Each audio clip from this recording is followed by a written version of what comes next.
Okay, guys, here we are again, interviewing Teri on 32414.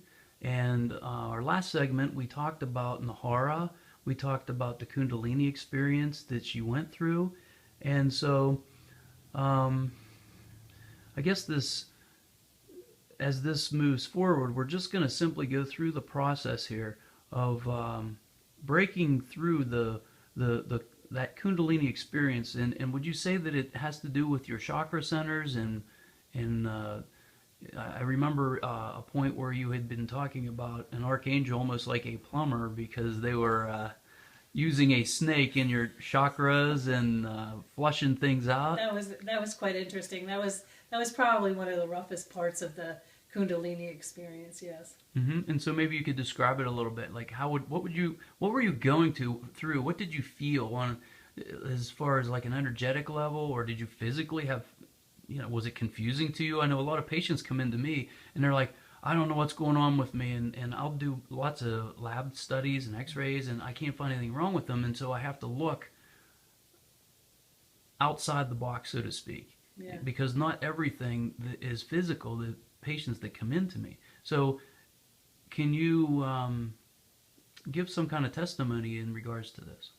Yeah. Actually, I think before we talked about how the Kundalini is actually an energetic energy that starts down at the root of your chakra, down near the perineum, kind of like going up your spine, and basically what happens is that it is a wave-like energy that's vibrating, and you can actually feel that. You can feel that vibration, and even if you are focusing on your chakras right now and you're meditating on them, you can actually create that Kundalini feeling. And a lot of people, I believe, through tantric sex, create that as well, just for the experience of it. And so this was like a spontaneous thing for me. I didn't even realize what was going on until, like I said, that book popped out at me and I started reading about the chakras. And then things started making sense, and then I started asking questions to people that I went to workshops, in the past, saying, what do you think this means? And half the time they didn't even know what was going on. They just said, Terry, go with the flow, And so I did, but it was very tumultuous, I guess, if that's a word. Tumultuous. Yeah, in my mind. Like my ego was just going crazy with it because I thought I was going insane at some point. And sometimes I would call somebody up that I barely even knew that I knew was in the field of holistic. And I would be crying on the phone saying, I think I'm going insane. I'm waking up in the middle of the night and all these voices are coming through and I've got this vibration going through my body. And that's what it felt like, was a vibration of energetic vibration just moving in and out all the time. And so was there at one point where you finally broke through, and what was that experience like in the heart center, or where would you say was the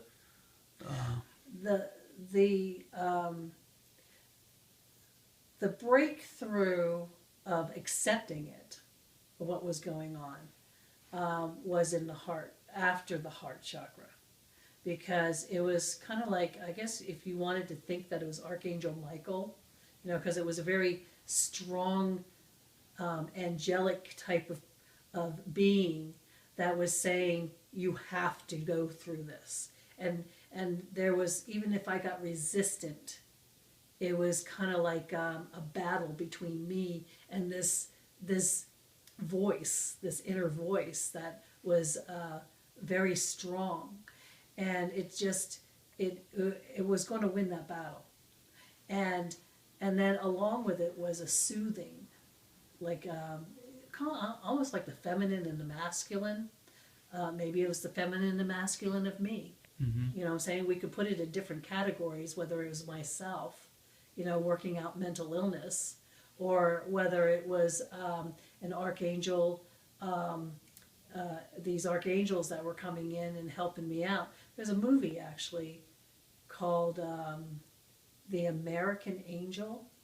It was it's kind of like back in the 80s, almost. It was a true story about this gay man that had these paranormal experiences similar to mine, and Meryl Streep played the angel that came down every time that he was that she was working on him, and called him the prophet. And now when I watched that movie, I knew what it meant. I knew that he was going through the Kundalini.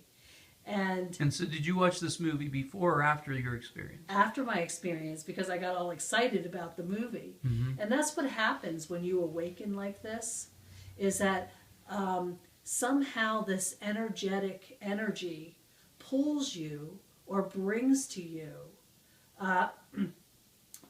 things, situations like movies or people or just an environment that helps you to understand the process even more. So it wasn't like I was out there looking for it. It was coming to me. Mm-hmm. Oh. So you said you were hearing some voices and different things. Were you visualizing anything? Did you see, like, for instance, trying to surrender and release what many say, like past lives and different things like that? Yeah. Well, in this process of breaking through the heart, the feeling I got was kind of like, the snake that goes through a pipe Mm-hmm. to clear out the plumbing. Mm-hmm. Well, that's what it felt like, that they were pushing this snake down in through a tube in through my heart. Mm-hmm. And that was the feeling that I got. And I could tell there was blockages in there, Mm-hmm. Just by the pressure. And don't get me wrong, it doesn't hurt. It's just a squirmy type of feeling, because you're breaking through something that may be uncomfortable. Mm-hmm. And because I was so resistant, this higher energy, call it Archangel Michael, okay, created me to go into a trance, and like a deeper trance, and took me into like all these quick scenarios of like 1,000 deaths. When I came out of it, I said, "Oh my God, I just went through 1,000 deaths," Mm-hmm. And it was kind of like, maybe it was like past life deaths that I went through, and they were quick enough for me to know what they were. But the very last one, which is really interesting, the very last one was I was in Egypt, and this boulder fell on top of me and crushed me. I could actually feel as though my bones were being crushed, but keep in mind, it wasn't hurting me. Okay, I was reliving the experience of it without pain. Mm-hmm. And I could actually feel my bones crushing. And when I woke up out of that trance, I was I know it was really weird, but I was actually laying like this, on my bed. And when I woke up out of it, it was kind of like, almost like I couldn't move, Mm-hmm. Because of the intensity of the trance-like state.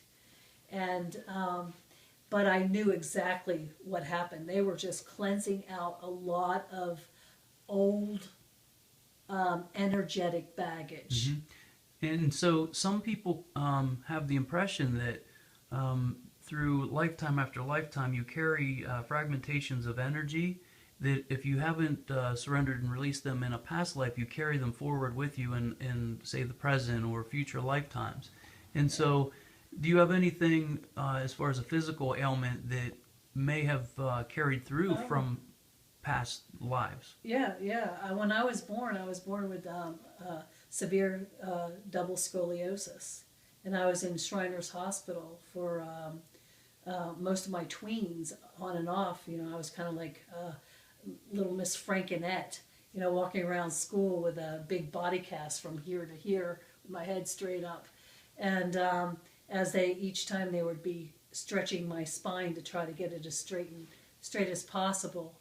And then in the end, they ended up fusing it, and not the rods, but just fusing the bones. And so basically, I had a lot of problems with my spine, being that way. And what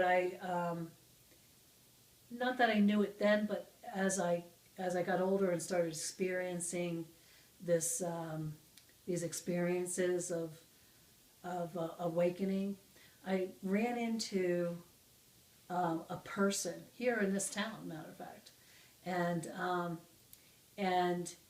my son introduced me to him.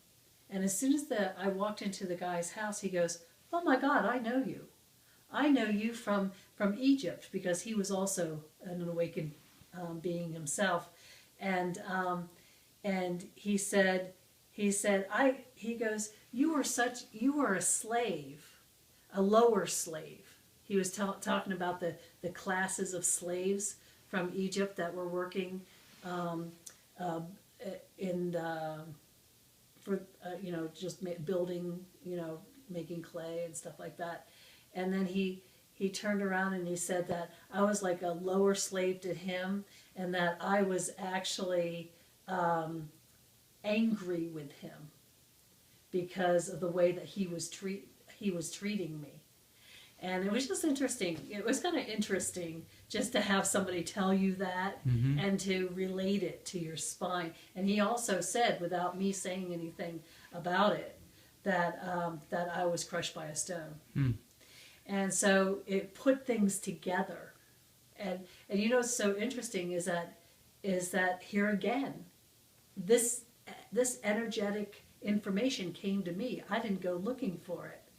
And it was all part of this energy that I was exhuming through this Kundalini experience.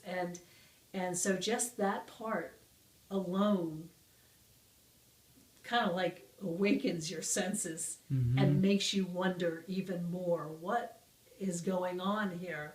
And so basically that was quite interesting. That was an interesting aspect. And so, in relation to when you started working for me, when did this Kundalini happen prior to?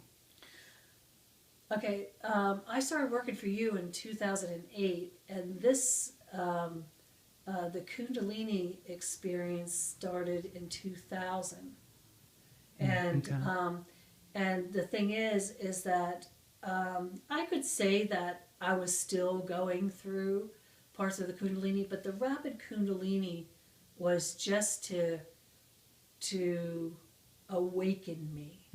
Even like I would say the time that I was raped when I was 17, that was an awakening. Like you have to have these shocks, these like instantaneous shocks or some type of shock in order to help you to awaken to your true self.